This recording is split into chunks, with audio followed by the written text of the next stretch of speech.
الحمد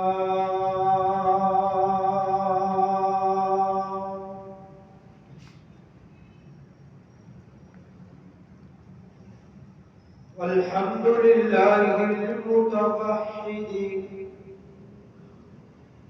بجلال ذاته وكمال صفاته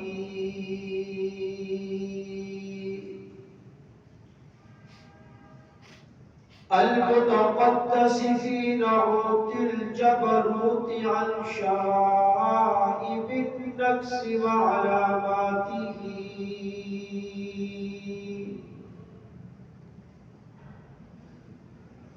والصلاة والسلام على النبي المكرم المعظم المفخم الحج في قبره بحياته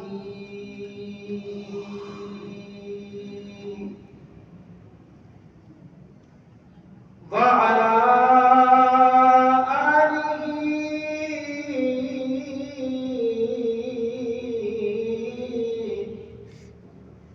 وأصحابه هدى بطريق الحق وغواته ورواته وقزاته أما بعد فأعوذ بالله من الشيطان الرجيم بسم الله الرحمن الرحيم وقضى ربك ألا تعبدوا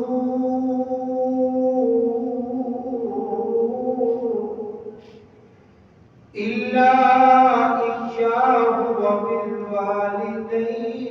إحسانا إما يبلغن عندك الكبر أحدهما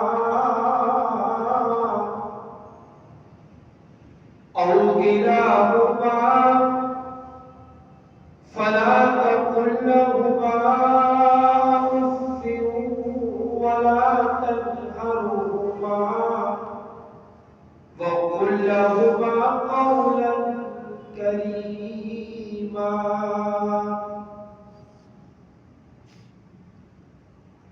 واخفض لهما جناح الذل من الرحمة وقل رب ارحمهما كما ربياني صغيرا قال رسول الله صلى الله عليه وسلم نومك على السرير بر الوالدين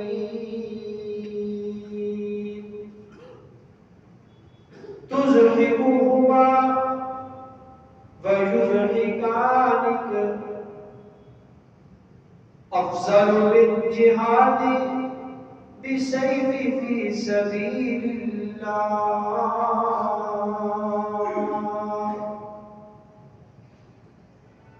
قال رسول الله صلى الله عليه وسلم الوالد أوسط من أبواب الجنة قال رسول الله صلى الله عليه وسلم من أحب سنتي فقد أحبني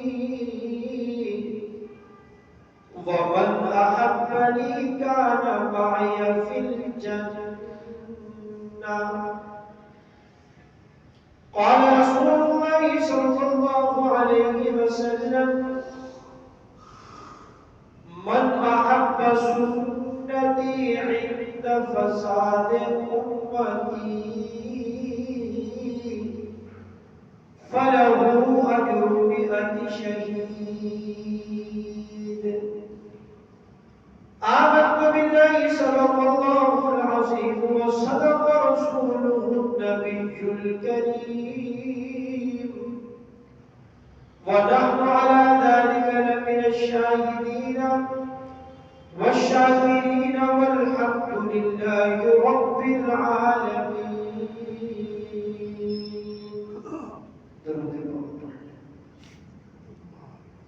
اللهم صل على محمد وعلى آل محمد كما صليت على إبراهيم وعلى آل إبراهيم إنك حميد مجيد. اللهم بارك على محمد وعلى آل محمد كما باركت على إبراهيم وعلى آل إبراهيم إنك حميد مجيد. يا رب صل وسلم دائما أبدا على حبيبك خير الخلق كلهم.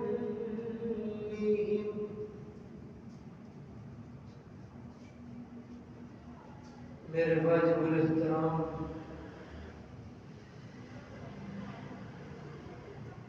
دوستوں، بزرگوں اور عزیز مسلمان بھائیوں بہنوں،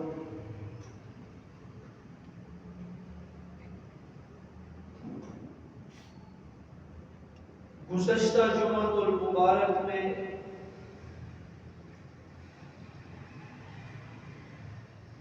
مسجد اقصی کی فضیلت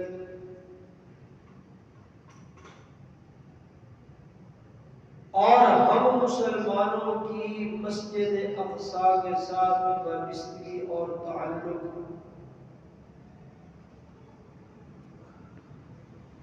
اور اسرائیلی مصنوعات سے بائیکاٹ کے متعلق چند باتیں آپ نے سنی. آج کی گفتگو کا موضوع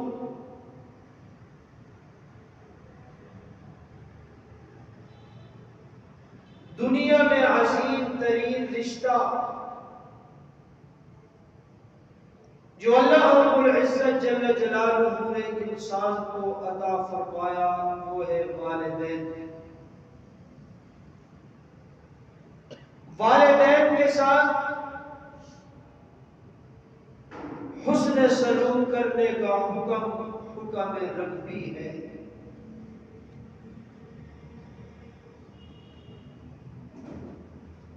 پندرہویں پارے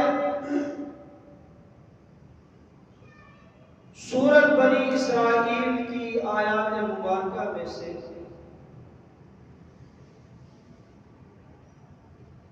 دو آیت مبارکہ تلاوت کی گئی ہے جو خاص طور پر والدین کا مقام، حسن سلوک اور شان کو بیان کرتی ہے. اللہ سبحانہ و تعالی سے استدعا ہے کہ وہ حق بات کہنے کی، سننے کی، عمل کرنے کی اور آگے پھیلانے کی ہمیں توفیق نصیب فرمائے. قرآن مقدس میں کئی مقامات پر اللہ سبحانہ و تعالی نے سب سے پہلے اپنی عبادت و اطاعت توحید اور شرک کی نفی کے بعد فوراً متصلاً والدین کے حقوق کا تذکرہ کیا. گویا کہ رب تعالیٰ اپنے حق کے ساتھ ہی والدین کے حق کو بھی ملاتا ہے کہ جیسے مومن بندے پر میں رب العالمین کی عبادت فرض ہے، اسی طرح مومن مسلمان بندے پر میری عبادت و اطاعت کے بعد والدین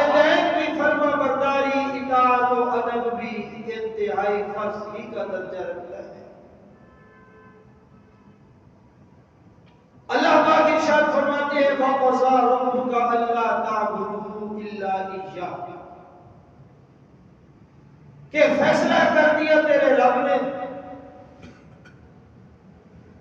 خاص طور پر دو باتوں کا۔ پہلی بات تو یہ ہے کہ لا تعبدوا الا اياه، اس اللہ کے علاوہ تم اور کسی کی کسی بھی وقت عبادت نہ کرو۔ عبادت صرف اور صرف ایک ہی اللہ کا حق ہے، عبادت کے لائق بھی وہی، قیام رکوع اور سجدے کے لائق بھی وہی، پرستش اور پوجا کے لائق بھی وہی ذات، اور انسان اسی ذات کے سامنے جھکے تو جھکنے کے لائق بھی وہی ذات۔ اور قرآن شریف میں ارشاد فرمایا وما خلقت الجن والانس الا لیعبدون، کہ انسان اور جنات کو تو خالصتاً میں نے اپنی عبادت ہی کے لیے پیدا کیا، ان کا اور کوئی کام نہیں، میں نے اپنی عبادت ہی کے متعلق ان سے پوچھنا ہے۔ یعنی شریعت کے سارے احکام کے مکلف انسان اور جنات ہی ہیں، اور باقی ان دو کے علاوہ جو مخلوق ہے اللہ کی عبادت وہ مخلوق بھی کرتی ہے، جیسا کہ اسی سورت بنی اسرائیل میں ہے وَإِن مِّن شَيْءٍ إِلَّا يُسَبِّحُ بِحَمْدِهِ وَلَكِن لَّا تَفْقَهُونَ تَسْبِيحَهُ،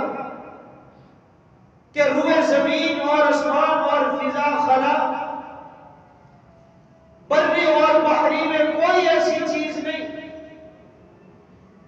جو اللہ کی تسبیح، اللہ کی پاکی، اللہ کی ثنا، اللہ کی تحمید اور اللہ کی تقدیس بیان نہ کرتی ہو، لیکن فرق اتنا ہے کہ لا تفقهون تسبیحهم، تم ان کی تسبیح کو سمجھ نہیں سکتے۔ اور ایک مقام پر ارشاد فرمایا اپنی عبادت کے متعلق یا ایھا الناس اعبدوا ربکم الذی خلقکم والذین من قبلکم لعلکم تتقون، اے لوگوں عبادت اس رب کی کرو جس رب نے تمہیں بھی پیدا کیا اور تمہارے آباء و اجداد اور ساری کائنات کو پیدا کیا۔ تو آیت کے پہلے حصے میں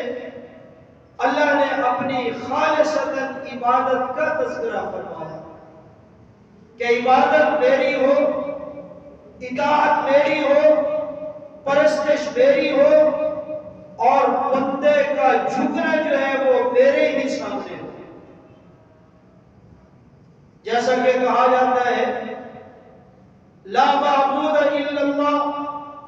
اللہ کے علاوہ معبود کوئی نہیں، لا مسجود الا اللہ،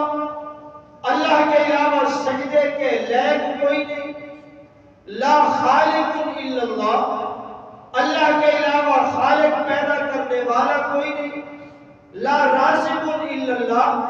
اللہ کے سوا رزق دینے والا کوئی نہیں، لا بالغ الا اللہ، اللہ کے علاوہ بالغ کوئی نہیں، مشکل کشا، حاجت روا، فریاد رس اور نظم و نیاز کے قابل، مختار کل، عالم الغیب والشہادہ، اول آخر ظاہر باطن،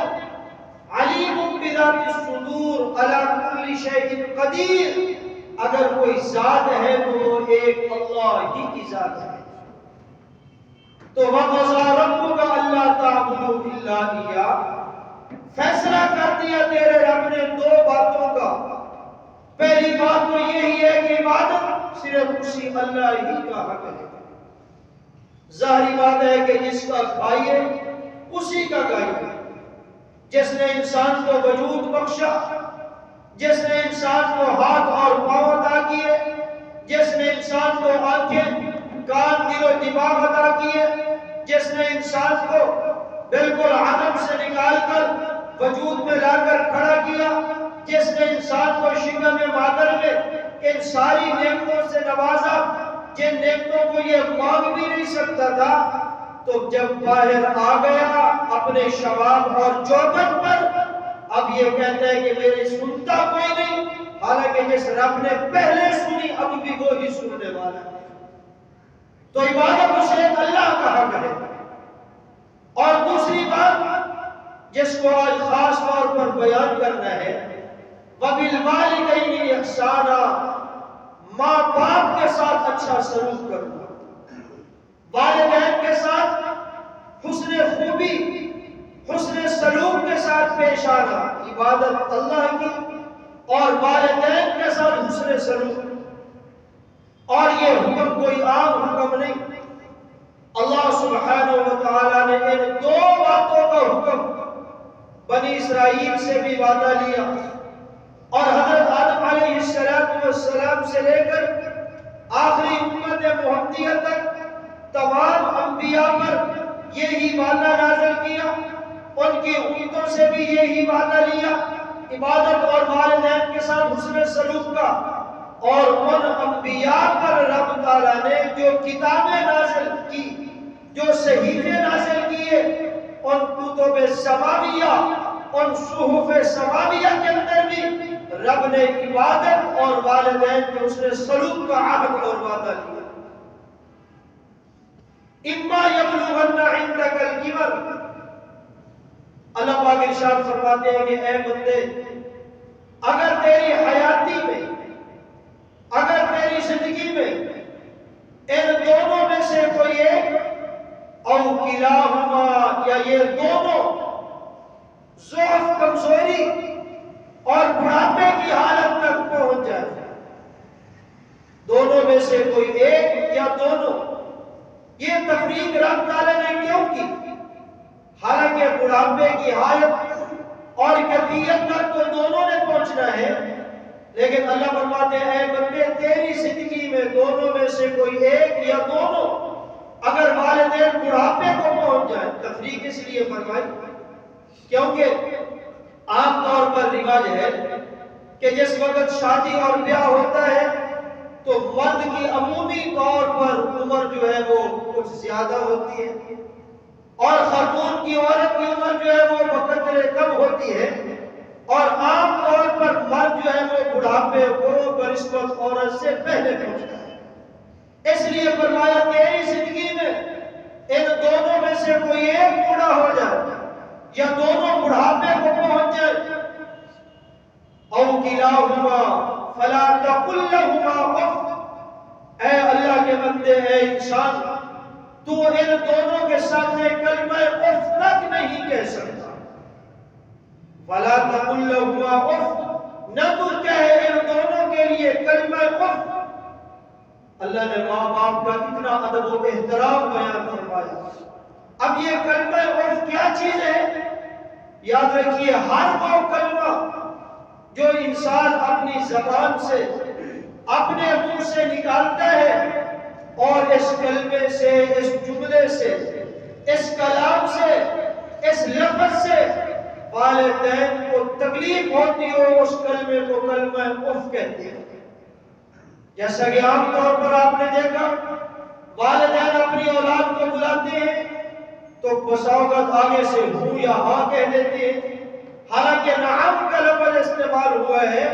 جس کا ہماری اپنی زبان میں معنی ہے جی، جی ہاں،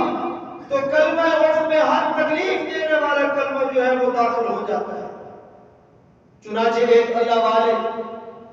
رئیس التابعین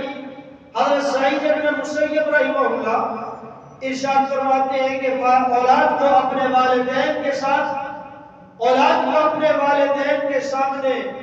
کھڑے ہو کر ایسے بات کرنی چاہیے جیسے ایک خادم، ایک غلام اپنے ظالم اور جابر کے سامنے اپنی آنکھوں کو نیچے جھکا کر دھیمی اور میٹھی آواز کے اندر بات کرتا ہے۔ تو اولاد کو چاہیے کہ اپنے والدین کے ساتھ اس طرح گفتگو کرے، اس طرح بات کرے۔ تو اللہ پاک نے نفی فرما دی فلا تقل لهما اف، ہر وہ کلمہ جو ان کے لیے تکلیف دہ ہو ایسا کلمہ کبھی بھی زبان سے نہ نکالے. ولا تنہرهما، اور پھر اللہ پاک فرماتے ہیں کہ کبھی اولاد اپنے والدین کو جھڑکے نہیں، کبھی اولاد اپنے والدین کے سامنے اونچا نہ بولے. اگر باپ جو ہے وہ پیچھے چلتا ہے اور اولاد آگے چلتی ہے یہ بھی ان کی بے ادبی ہے. باپ جو ہے اگر وہ نیچے بیٹھتا ہے اولاد اونچی جگہ پر بیٹھتی ہے یہ بھی والدین کی بے ادبی ہے. والدین اپنی اولاد کو کوئی حکم کہتے ہیں اور اولاد جو ہے وہ آگے سے انکار کرتی ہے. اولاد آگے سے اپنا کندھا جو ہے وہ گھما کر یا موڑ کر یا پیٹھ پھیر کر اعراض کر کے چلی جاتی ہے. یہ ساری کی ساری باتیں نافرمانی میں اور کلمہ اف کے اندر داخل ہوتی ہے. تو اللہ پاک نے اس آیت کے اندر دو باتوں کا حکم، ایک اپنی عبادت کا اور ایک اپنے والدین کے ساتھ حسن سلوک کا. ولا تنہرہما، اے بندے کبھی بھی تو اپنے والدین کو جھڑک نہیں سکتا،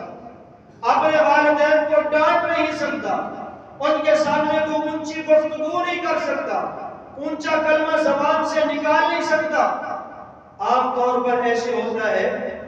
کہ اولاد اپنے والدین کی خدمت کرتی رہتی ہے، مسلسل خدمت کے اندر مصروف العمل ہے، اور والدین جب بڑھاپے تک پہنچ جاتے ہیں اور ان کا شباب اور جوانی ختم ہو جاتی ہے، اب وہ اپنے اعضاء پر صحیح طرح قائم نہیں، قوت سماعت ختم ہو گئی، سننے کی طاقت، قوت بصارت دیکھنے کی طاقت ختم ہو گئی، قوت شامہ سننے کی طاقت ختم ہو گئی، قوت ذائقہ چکھنے کی طاقت ختم ہو گئی، اور قوت لامسہ چھونے کی طاقت ختم ہو گئی. جس وقت یہ سارے اعضاء جواب دے دیتے ہیں تو بسا اوقات والدین کے پاس کوئی باہر سے اور آ کر بیٹھتا ہے، کوئی اور رشتہ دار آ کر ان کے ساتھ بات چیت کرتا ہے، اور والدین باتوں میں اپنی اولاد کی شکایت بھی کر دیتے ہیں، اپنی اولاد کا شکوہ بھی کر دیتے ہیں، ان کے سامنے ان کی کوئی بات بھی کر دیتے ہیں کہ اس گھر میں تو ہماری خدمت کرنے والے ہی کوئی نہیں، اس گھر کے اندر تو ہمارے اوپر شفقت اور رحم کرنے والے ہی کوئی نہیں. تو ایسی باتیں اولاد تک بھی پہنچتی ہیں اور اولاد کہتی ہے کہ صبح و شام والدین کی خدمت میں مصروف ہے، اس کے باوجود بھی لوگوں کے سامنے ہمارے لیے ایسی باتیں کرتے ہیں. اللہ پاک فرماتے ہیں فلا تنہرہما، پھر بھی ڈانٹنے اور جھگڑنے کا تمہیں کوئی حکم نہیں، کوئی تمہیں اجازت نہیں. وَقُلْ لَهُمَا قَوْلًا كَرِيمًا، اور ہمیشہ اپنے والدین کے ساتھ نرم گفتگو کرو. قولاً، ایسی گفتگو، کریماً، جو محبت سے بھری ہوئی ہو، ایسی گفتگو جو شفقت سے بھری ہوئی ہو، ایسی گفتگو جو نرمی سے بھری ہوئی ہو، اور ایسی میٹھی گفتگو کہ اس سے بڑھ کر اور کوئی میٹھی گفتگو ہو ہی نہ سکتی. اللہ نے گویا کہ والدین کا انتہائی اعلیٰ درجے کا ادب، احترام، مقام، عزت اور شرافت کو بیان کیا. پھر فرمایا وَاخْفِضْ لَهُمَا جَنَاحَ الذُّلِّ مِنَ الرَّحْمَةِ، اے اللہ کے بندے ہمیشہ تیرے دونوں بازو، اپنے دونوں بازوؤں کو اپنے والدین کی اطاعت کے لیے، اپنے والدین کی فرما برداری کے لیے، اپنے والدین کے ادب کے لیے اپنے دونوں بازوؤں کو نرمی کے ساتھ جھکائے رکھیں. جیسا کہ آپ نے دیکھا ہے کہ ایک چھوٹا بچہ، اس کو اگر والدین کوئی کام کہتے ہیں، اگر اس نے کرنا ہو تو خاموش ہو کر اس کام کی طرف چلا جاتا ہے، اگر وہ کام اس نے نہ کرنا ہو تو اپنا دایاں کندھا یا بایاں کندھا جو ہے وہ ہلا دیتا ہے، اس کو حرکت دیتا ہے. اس کا یہ مطلب ہوتا ہے کہ اس کام کے لیے جانے کے لیے یہ تیار نہیں. تو اللہ نے اس والدین کے حکم کے سامنے اس کندھے کو ہلانے پر بھی پابندی لگا دی کہ تم اپنے کندھے کو حرکت بھی نہیں دے سکتے. وَاخْفِضْ لَهُمَا، جھکا رکھو تم ان دونوں کے لیے، جناح الذُّلِّ، نرمی کے بازو، اطاعت کے بازو اور شفقت کے بازو. یہاں لفظ جناح استعمال ہوا ہے. جناح کا معنی پر، جیسا کہ ہوائی جہاز کے اندر جب آدمی بیٹھتا ہے تو ہوائی جہاز سے باہر دیکھتا ہے، شیشے سے دیکھتا ہے، تو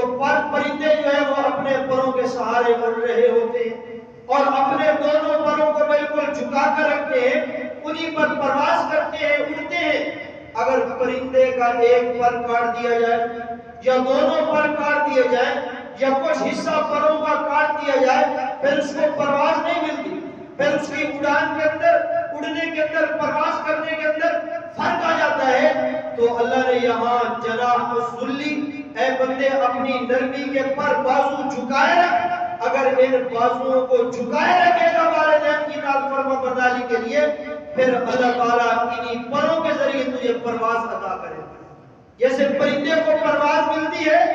انسان اگر والدین کی فرمان برداری کرے گا، بازوؤں کو جھکائے رکھے گا، تو پھر اس کو پرواز ملے گی، یعنی ہر کام کے اندر اس کو ترقی ملے گی۔ علم کے اندر بھی ترقی ہے، مال و دولت کے اندر بھی ترقی ہے، اولاد کے اندر بھی ترقی ہے، اسی طرح گھر کے اندر بھی ترقی ہے، چلنے بیٹھنے اٹھنے بیٹھنے کے اندر بھی ترقی ہے، عبادات کے اندر بھی ترقی ہے۔ یہ جتنی ترقیاں اور اضافے اس کو حاصل ہو رہے ہیں، یہ والدین کے سامنے اس نے اپنے پروں کو جھکایا، رب تعالیٰ نے انہی پروں کے ذریعے اس بندے کو اور اونچی پرواز عطا کر۔ اور ہمیشہ اپنے والدین کے لیے وَقُلْ رَبِّ ارْحَمْهُمَا كَمَا رَبَّيَانِي صَغِيرًا، اپنے والدین کے لیے ہمیشہ اپنے رب سے دعا کرتا رہے۔ مسجد میں آئے تب والدین کے لیے دعا، سجدے کی حالت میں ہو تب والدین کے لیے دعا، گھر میں نماز پڑھتا ہے تب والدین کے لیے دعا، نماز تہجد میں ہے والدین کے لیے دعا، قرآن شریف کی تلاوت سے فارغ ہوا والدین کے لیے دعا۔ گویا کہ والدین کی دعائیں مغفرت، رحمت کو ہمیشہ یہ بندہ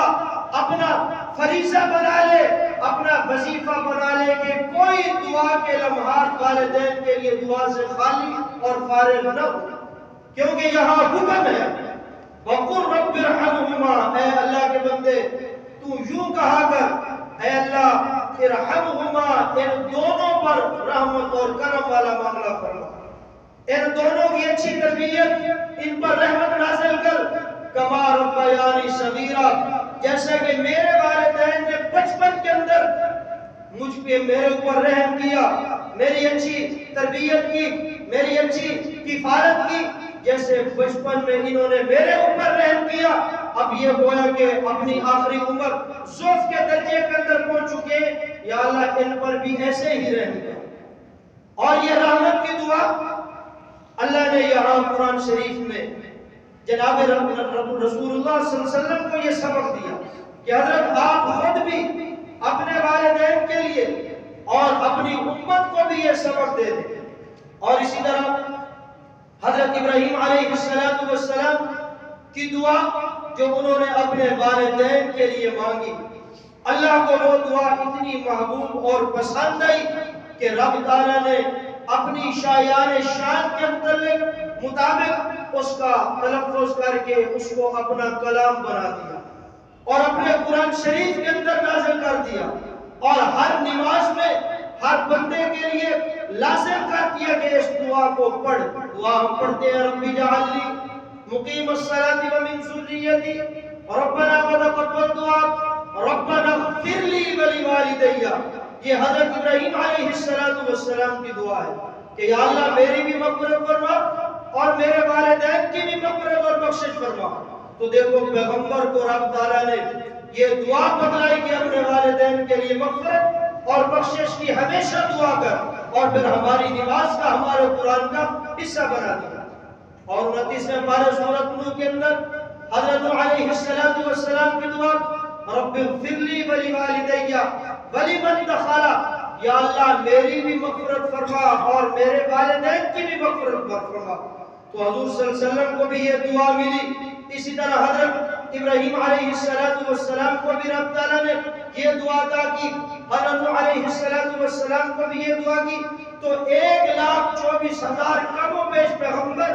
اور ان کی ساری امتوں کی طرف اللہ نے یہ پیغام، یہ وحی بھیجی کہ 2 کام تمہارے لیے لازم ہے، ایک میں رب کی عبادت اور نمبر 2 اپنے والدین کے ساتھ حسن سلوک۔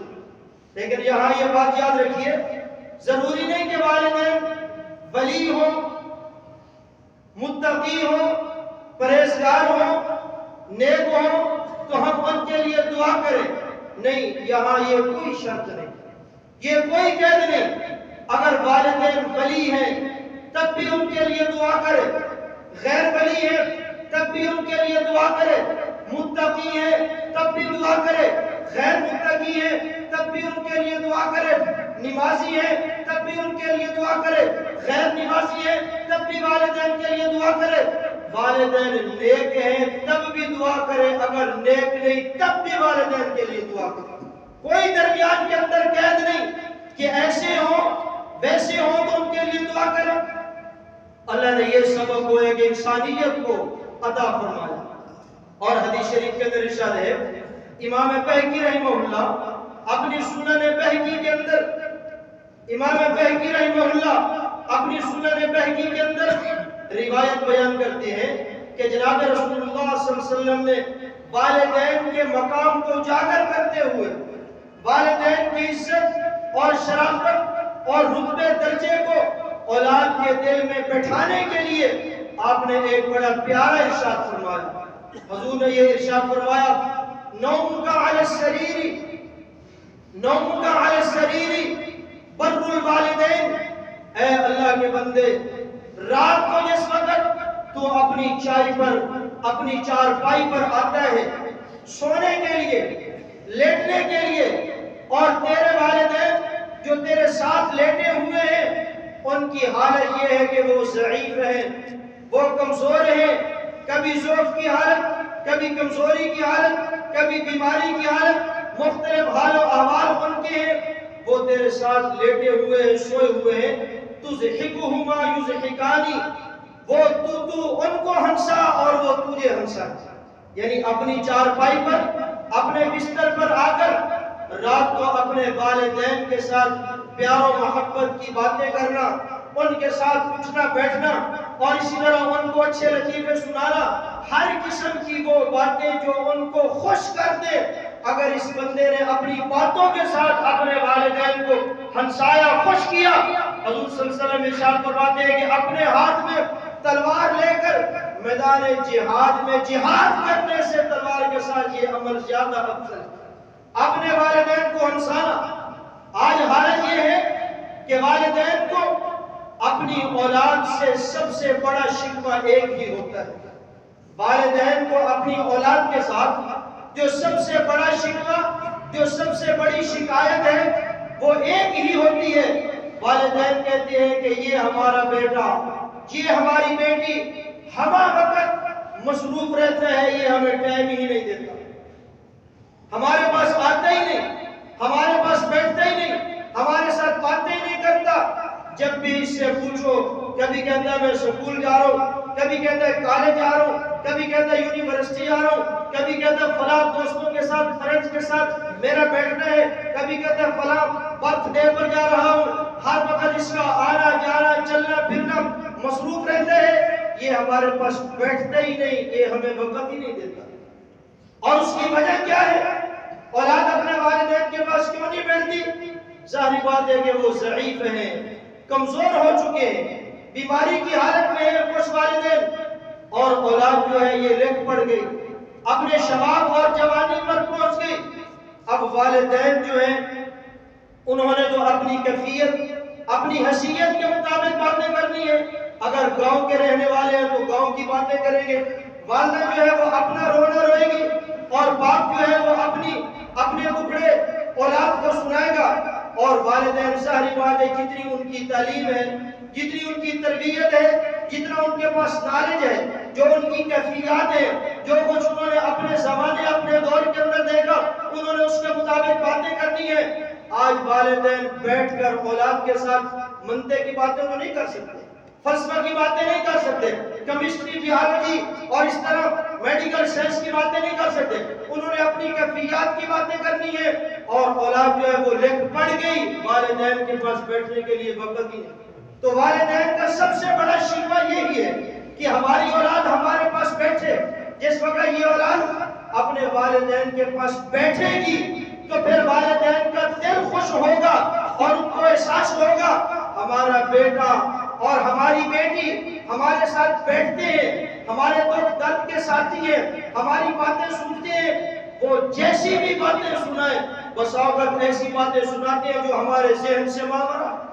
بس اوقات ایسی باتیں سناتے ہیں جو پرانے زمانے کی ہیں، جن کا ہمارے ساتھ کوئی تعلق نہیں. کیسی کیسی باتیں، اور بس اوقات اپنی اولاد کو کچھ برا بھلا بھی کہہ دیتے ہیں، باتوں میں ڈانٹ بھی دیتی ہے. اللہ پاک فرماتے ہیں وَلَا تَنْهَرْهُمَا، جو کچھ مرضی کہے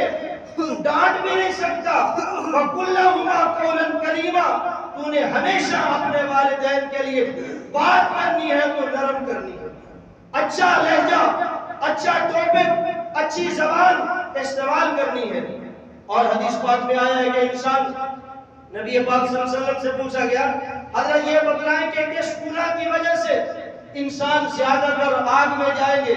جہنم کے اندر چلیں گے. نبی پاک صلی اللہ علیہ وسلم نے فرمایا زبان کے گناہ کی وجہ سے. صحابہ نے پوچھا حضرت وہ کیسے؟ حضور نے فرمایا بس آپ زبان سے کوئی ایسا جملہ، کوئی ایسا کلمہ،